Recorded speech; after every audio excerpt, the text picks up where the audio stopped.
You know, All right, the next joint we're going to jump into, man. Recently, Lincoln Heights, Ohio, a small. Now, I've never heard of a place in the United States being called a village before, hmm but Lincoln Yeah. Heights, Ohio, which is a small village in Ohio, predominantly black village, Sure. was recently visited by neo Nazis These and the aren't KKK. police officers or soldiers. We're business owners, we're fathers, we're sons, daughters. These are civilians, members of the Lincoln Heights Safety and Watch program. It's a duty. Okay, let's go. The duty, protecting their neighborhood, the majority black village of Lincoln Heights, Ohio.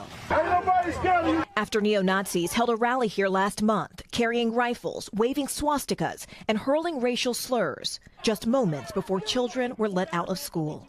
At the time, law enforcement officials said the neo-Nazis did not break any laws, but an investigation by county prosecutors is ongoing. Weeks later, the KKK came with these flyers. And in response to that, they have now organized as a community to have masked, armed resistance to patrol around their city, around their town. hmm This has to have been one of the most. This warmed my cold, dark heart watching that, and I don't want to sound. No, your heart is not I don't. cold or dark, my friend. I Yeah, I don't was want to going to sound say. hyper. In this case, in this case, your heart is not cold nor dark, my friend. Listen, Yeah, I don't want to usually it sound is, hyper. but This not is always. this is love. Usually, This is usually, love. usually, This is yes. love. This is Usually love it's of your people. This is love for your Black people. coal I, ass I, heart. I don't. Yeah, I don't want to sound hyperbolic, but watching this really did like raise my spirits. And the reason why is because I think that this happened in. Is it Cincinnati or Cleveland? That another group of neo Yeah, Nazis marched Cincinnati. yeah, down on the their main. bridge. Yeah, Or on that not even bridge. on the one on the bridge. Remember, they walked through like their main street. Oh yeah, I saw that point. I saw that one too. Yeah, they Yeah, responded yeah. immediately. They weren't playing. Well, they responded 2 or 3 days afterwards. A group of black men well, yeah, walked yeah, through the town. yeah. And my initial, and then we got some pushback, and you know, we got some beef from folks because at least my initial response was, "What is the purpose of that?"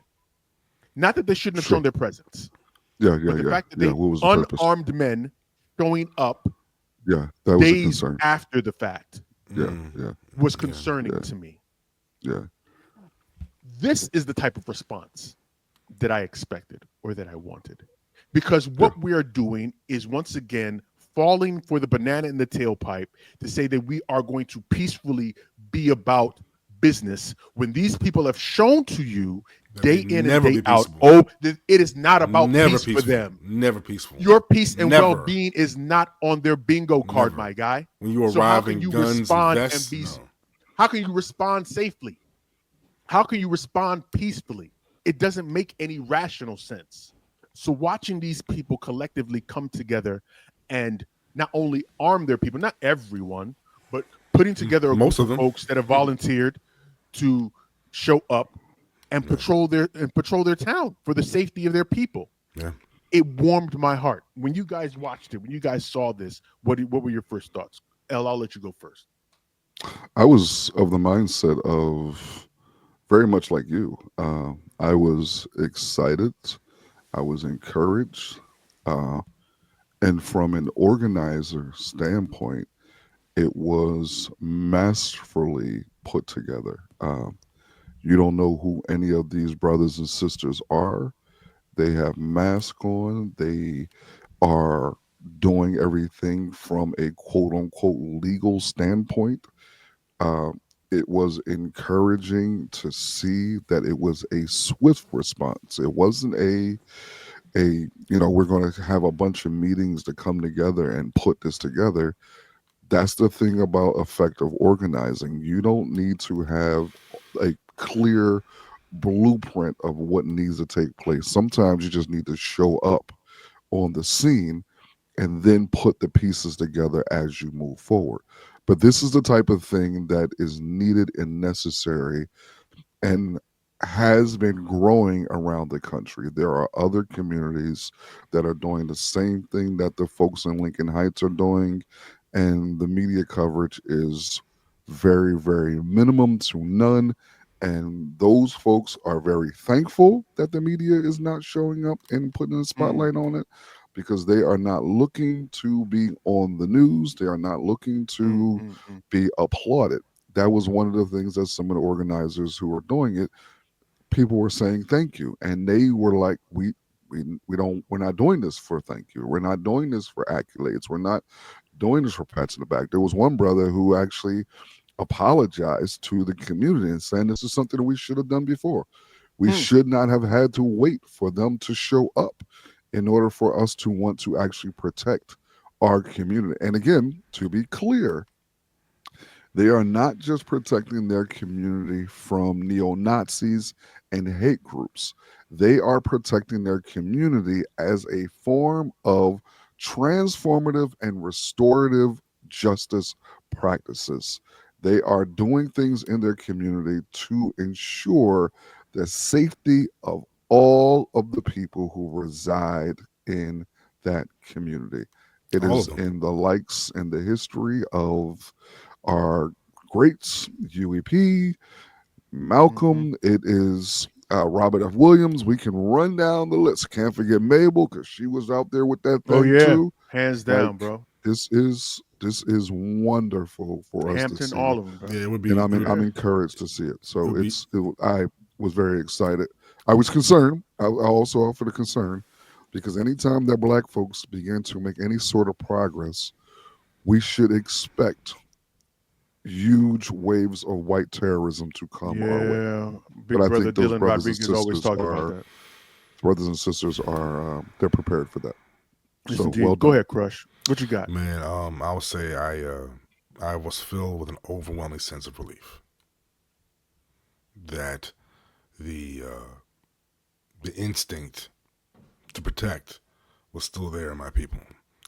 And these gentlemen, these people do not want the attention, but I will send my kudos to them from here.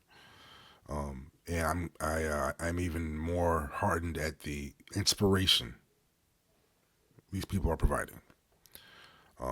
Like Elle said, this is happening around the country. In fact, I hope we're not bringing too much attention to them ourselves. Maybe we should edit this down a little bit for their sake. To be honest with you, but I salute them, and I'm tremendously relieved and inspired. This is not something that is to be highlighted on IG. This is what we're supposed to do. We were always supposed to do this. Okay, it should be the reflex. That should be the reflexive response to any antagonist that would dare harm our women or children or our young people. Period. And to see that actually in action is relieving and inspiring. I But I hope we're not talking too much about it. I think that they're taking the proper precautions to make sure that they're okay, but at the same time, I think that we need to highlight moments like this because it gives an example. It sets a precedent for communities across the country. Absolutely. Because let's keep it a buck.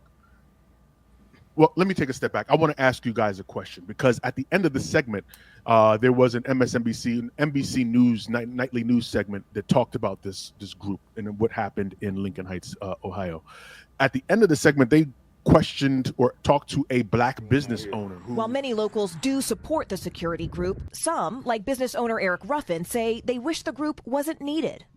We don't want to become what we hate. We don't want to become a group of people that walk around feeling like we have a reason in America to have to protect ourselves. And this community. And when I saw that, the programming. So I gotta ask you because you guys are my mirror, right? You guys typically help to keep me grounded and reflect what society, just to make sure that I'm not tripping. So I'm gonna ask you guys the question: do you think that this man has a point? That we have the potential. That we have the potential by allowing this to happen, that we could ultimately become the thing that we hate the most. These anarchists, these terrorists that we're fighting against. No, that's not. But again, to be fair and to be clear, This is the mindset of many of our older generation who grew up at the tail end of the civil rights movement. Now, remember, for historical context, at the tail end of the civil rights movement was probably part of the most bloodiest, violent aspects of the civil rights movement. Towards the end, we had already had the assassination of Dr. King. We had already, then we lost Malcolm. We had the Red Summer. We had all of these violent aspects.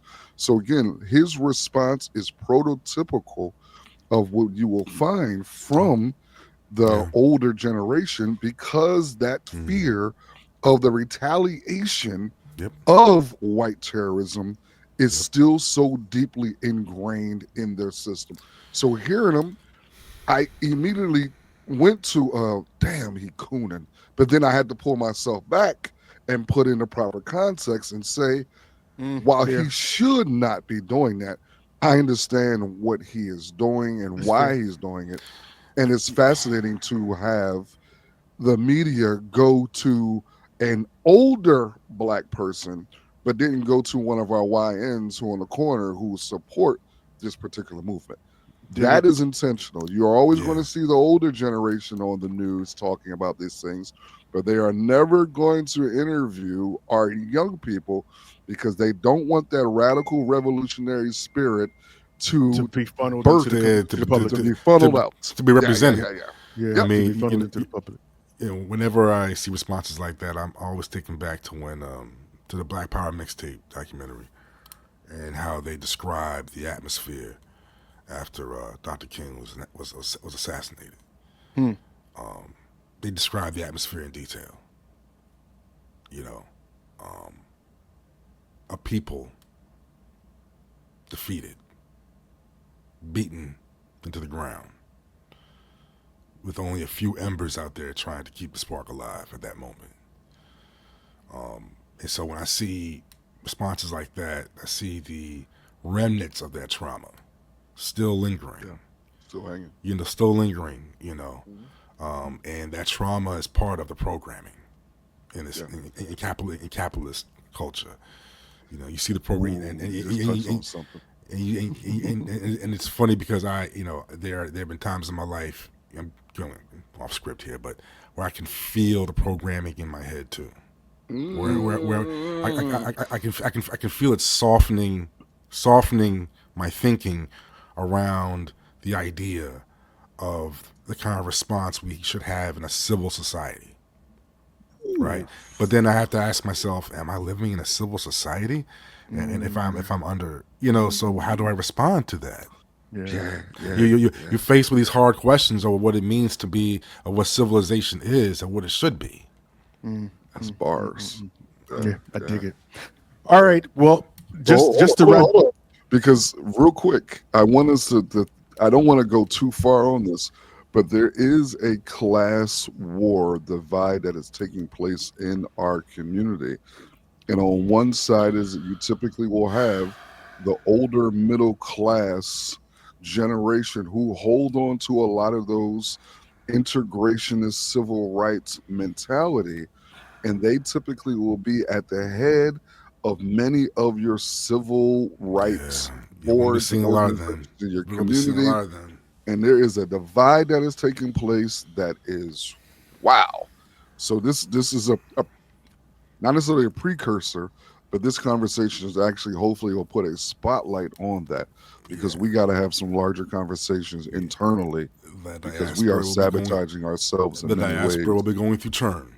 God, we just fighting each other in all types of fucking ways out this joint. Men, women, old, young, Pepsi, Coke, OnlyFans, foreign and domestic.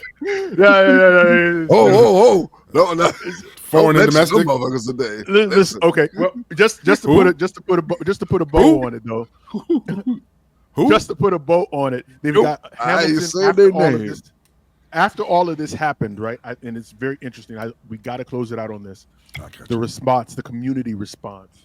Right. And when I say community, I'm talking about the powers that be. Right. Hamilton County sheriffs are asking state officials to make it a crime now to wear a mask with the purpose of intimidation while open carrying. Just in case if you're not aware, Ohio is a state that allows for open carry.